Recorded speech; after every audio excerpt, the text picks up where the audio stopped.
எங்களுடைய தலைவர் அண்ணன் நயினார் நாகேந்திரன் அவர்கள் ரொம்ப தெளிவா சொன்னாங்க. நேற்று ட்விட்டர் பக்கத்துல கூட முரசொலி நாளிதழ்ல ஆரம்ப காலகட்டத்தில இருந்து எப்படி எல்லாம் நம்முடைய கர்ம வீரர் ஐயா வந்து நம்ம அசிங்கப்படுத்துறாங்க அப்படின்னு இப்பதான் நம்ம தலைவர் என்ன சொன்னாங்க. அந்த படத்தையும் போட்டிருக்கிறாங்க. எருமத்தோழன் அப்படிங்கிற வார்த்தையெல்லாம் பயன்படுத்தினாங்க கர்ம வீரர் ஐயாவின் மீது திமுக. இன்னைக்கு வந்து ஒரு பெரிய ஒரு இஷ்யூ ஆனதுக்கு அப்புறம் தமிழக மக்கள் கோவப்பட்ட பிறகு இன்னைக்கு விசிகே சொல்றாங்க அதை பெருசுப்படுத்தாதீங்க, அண்ணன் திருச்சி சிவா அவர்கள் சொல்றாங்க பெருசுப்படுத்தாதீங்க. ஆனா காங்கிரஸ் கட்சியில் இருக்கக்கூடிய எந்த தலைவர்களுமே பேச மாட்டாங்க. நண்பர்கள், நீங்களும் நம்ம தலைவர்கிட்ட ஒரு கேள்வி கேட்டீங்க. ஆனா காங்கிரஸ்காரங்க யாருமே பேச மாட்டாங்க. அந்த அளவுக்கு காங்கிரஸ் கட்சி தமிழகத்துல செயலிழந்து எப்படியாவது இந்த கூட்டணியில் இருக்கணும்னு ஒட்டி தெரிந்து கொண்டிருக்கிறாங்க. நம்ம என்ன சொல்றோம் சார், இந்த திருவள்ளூர்ல இப்ப சிறுமி பாலியல் வழக்கு 2 நாள் ஆச்சு சார். இது வரைக்கும் ஒன்றும் பெரிய இஷ்யூ எடுத்த மாதிரி தெரியல. ரொம்ப துயரமான சம்பவங்கன்னா அன்னைக்கே வந்து நம்முடைய தலைவர் அவர்கள் வந்து நீங்க பாத்திருப்பீங்க. நேற்று பாரதிய ஜனதா கட்சியினுடைய மாவட்ட தலைவர் எல்லாமே காவல் நிலையத்துக்கு போயிருந்தாங்க. நேற்று முந்தின 2 நாளுக்கு போயிருந்தாங்க. ஏன்னா நம்முடைய தலைவர் அவர்கள் அறிவுறுத்தியிருந்தாங்க, இதை நீங்க பெரிய இஷ்யூவா எடுத்து மக்கள் மன்றத்துல வச்சு பேசுங்க. ஆனா இன்னைக்கும் காவல்துறை வந்து 7வது நாள், இன்னைக்கு நம்ம பேசுவது 7வது நாள். இன்னைக்கு வரைக்கும் அதை மறந்துட்டாங்க. ஒரு சிறுமி நடந்து போற சிறுமி பின்னாடி ஒரு கையவன் வந்து முன்னாடி போய் பார்த்துட்டு வாயை பொத்தி இழுத்துட்டு காட்டுக்குள்ள எடுத்துட்டு போறாங்க. இது உண்மையாலுமே தமிழகத்துல சட்டம் ஒழுங்கு செயலிழந்து விட்டதுன்னு டெய்லி சொல்றோம். அதற்கு ஒரு சாட்சி வேணும்னா இதை விட சாட்சி இருக்காது. ஆனா இன்னைக்கு முதலமைச்சர் அதை பத்தி பேசினாரா? ஒரு ஐஜி அங்க அனுப்பி வச்சு கேம்ப் பண்ண சொன்னாரா?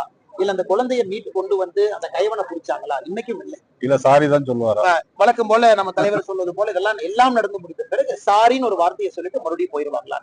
இன்னைக்கு மக்கள் வந்து திமுகனால காவல்துறையின் மீதும் நம்பிக்கை இழந்துட்டாங்க. Very very unfortunate.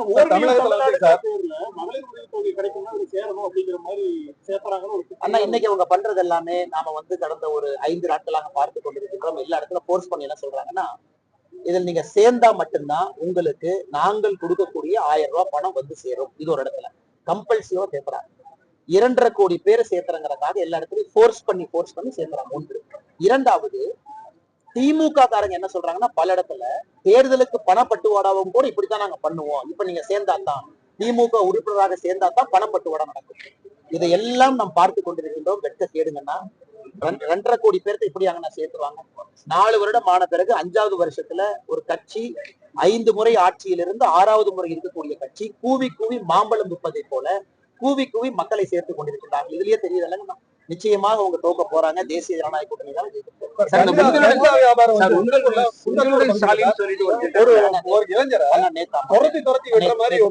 சமூக வலைதளத்துல பதிவு செய்திருந்தோம், பார்த்திருப்பீங்க. இன்னைக்கு திருப்பூர் பகுதியில பாத்தீங்கன்னா காலேஜ் பசங்க கஞ்சா எடுத்துக்கிறாங்க, ரோட்ல சண்டை போடுறாங்க, ஒருத்தர் இன்னொருத்தரை துரத்தி வெட்டும் போல அந்த காட்சி நம்ம பாக்குறோம். இன்னைக்கு கும்மிடிப்பூண்டியில சிறுமி கடத்தப்பட்டது, திருப்பூர் பகுதியில கஞ்சா புழக்கம் அதிகமாய் கல்லூரி மாணவர்கள் சண்டை போடுவது, தமிழ்நாட்டுல எல்லா பகுதியிலும் ஒரு நியூஸுமே நம்மளை வந்து ஷாக்ல வச்சிருக்காங்க. நம்ம எல்லாருமே உறைந்து போய் நிற்கின்றோம். குறிப்பாக மிடில் கிளாஸ் இருக்கக்கூடிய ஒரு தந்தை தாயோ தன்னுடைய குழந்தைய வீட்டை விட்டு வெளியே அனுப்புறதுக்கே பயம் வரக்கூடிய சூழ்நிலை. அதனால் இந்த தேர்தலை பொறுத்தவரை நம்முடைய மாநில தலைவர் நயினார் அண்ணா அவங்க பல இடத்துல பேசிட்டாங்க. சட்டம் ஒழுங்கை மையப்படுத்தி வைக்கக்கூடிய ஒரு தேர்தலாக இது இருக்கும். மக்கள் ஒரு முடிவில் இருக்கிறாங்க.